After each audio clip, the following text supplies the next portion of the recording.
जय श्री कृष्णा। खेल तो चलता ही रहेगा।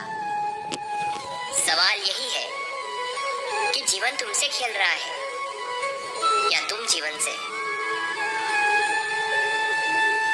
इंसान की आर्थिक स्थिति कितनी ही अच्छी क्यों ना हो, जीवन का सही आनंद लेने के लिए उसकी मानसिक स्थिति भी अच्छी होनी चाहिए। जो व्यक्ति जितना अधिक शांत होता है वह उतनी ही गहराई से अपनी बुद्धि का प्रयोग करता है।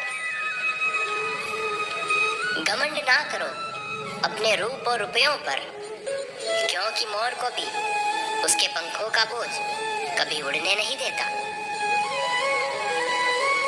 श्री कृष्ण कहते हैं, सही वक्त में पिए गए कड़वे घूंट हमारे जीवन को मीठा कर जाते हैं। रिश्ते हो या रास्ते, जब तक ठोकर नहीं लगती तब तक सही गलत का ज्ञान नहीं हो पाता। जिंदगी में कभी भी अपने किसी हुनर पर घमंड मत करना, क्योंकि पत्थर जब पानी में गिरता है तो अपने ही वजन से डूब जाता है।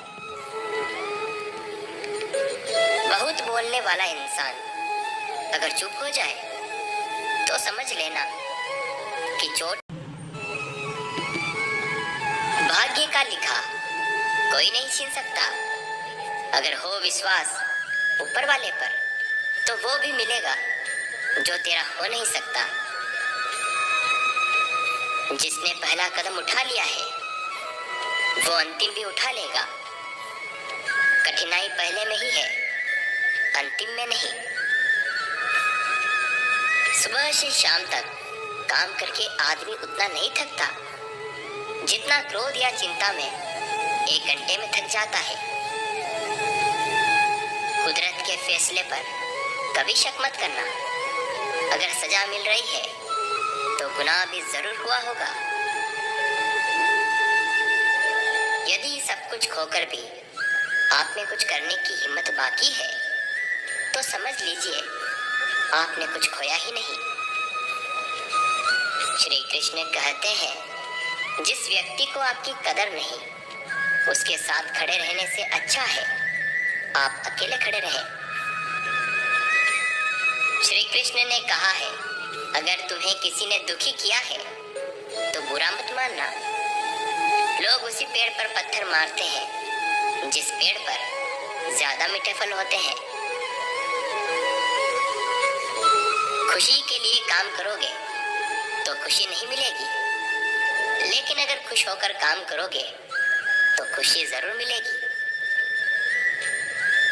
कोई कुछ भी बोले, स्वयं को शांत रखिए।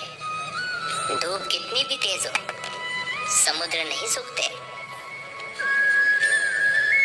बुद्धि सबके पास है, चालाकी करनी है या ईमानदारी, ये संस्कारों पर निर्भर करता है। किसी से बदला लेने में समय व्यर्थ ना करें, क्योंकि जो आपको चोट पहुंचाते हैं वो अपने कर्म का स्वयं सामना करेंगे। अगर तुम्हें कोई तकलीफ बताए तो उसे अच्छे से सुनना, क्योंकि तुम सिर्फ सुन रहे हो मगर वो महसूस कर रहा है। बात इतनी मधुर रखो कि कभी वापस लेनी पड़े तो खुद को कड़वी ना लगे।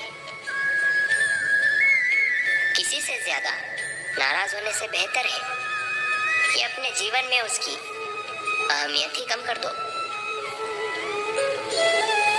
चंदन का वृक्ष जहां भी होता है वह दूसरे पौधों में भी सुगंध पैदा कर देता है। दूध की संगति से पानी का भी भाव बढ़ जाता है। इसी प्रकार हम जिसकी संगत में रहते हैं वैसे ही बन जाते हैं। एक समय की बात है, एक धनी सेठ था, उसके एक बेटा था। वो चाहता था कि बड़ा होकर उसका बेटा उसका कारोबार संभाले, लेकिन एक दिन सेठ को पता चला कि उसका बेटा गलत संगत में पड़ चुका है और उसका उठना बैठना गलत लोगों के साथ है। सेठ के लाख समझाने पर भी और मना करने के बाद भी उसका बेटा उसकी बात नहीं मानता था। जब वो अपने बेटे को डांटता तो उसका बेटा उसे कहता था कि किसी के साथ उठने बैठने से कोई बिगड़ नहीं जाता। एक दिन सेठ को ऐसे ही बैठे हुए एक युक्ति सूझी। वह बाजार गया और बाजार से कुछ सेब लेकर आया। इन सब सेब के साथ एक सड़ा हुआ सेब भी लेकर आया। सेठ ने उन सेबों को 2 बराबर हिस्सों में बांटकर 2 अलग अलग थैलों में डाल दिया। फिर उसने अपने बेटे को बुलाकर कहा, इन दोनों थैलों को अलग अलग जगह पर रख दो। बेटे को कुछ समझ नहीं आया। तभी सेठ ने अलग से लाया हुआ सड़ा हुआ सेब निकाला और एक थैले में डालते हुए कहा कि यह सेब थोड़ा सा सड़ा हुआ है, लेकिन बाकी के सेब तो सही है। इस थैले में इसको डाल देता हूँ। अगले ही दिन सेठ ने अपने बेटे से कहा, जाओ वो दोनों थैले लेकर के आओ। बेटा सेब का एक थैला तो आराम से लेकर आ गया, लेकिन जब दूसरा लाने गया तो उसे बदबू आने लगी।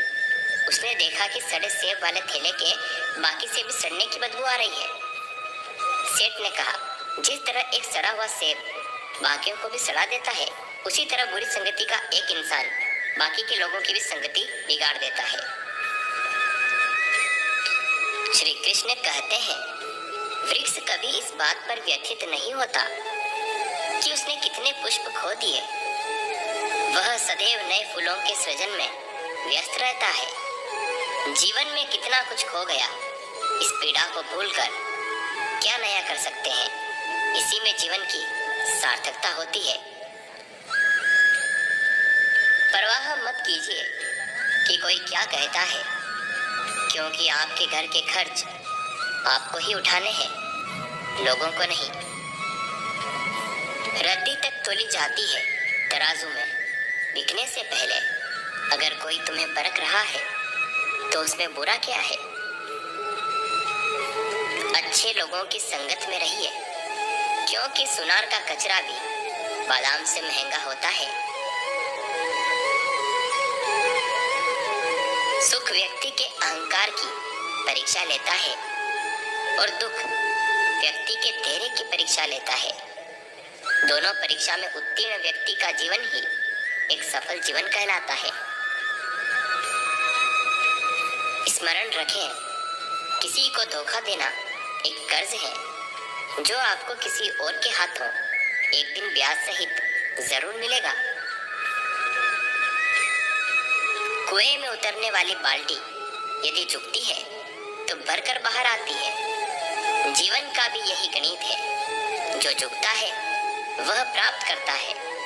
दादागिरी तो हम मरने के बाद भी जरूर करेंगे। लोग पैदल चलेंगे और हम कंधों पर।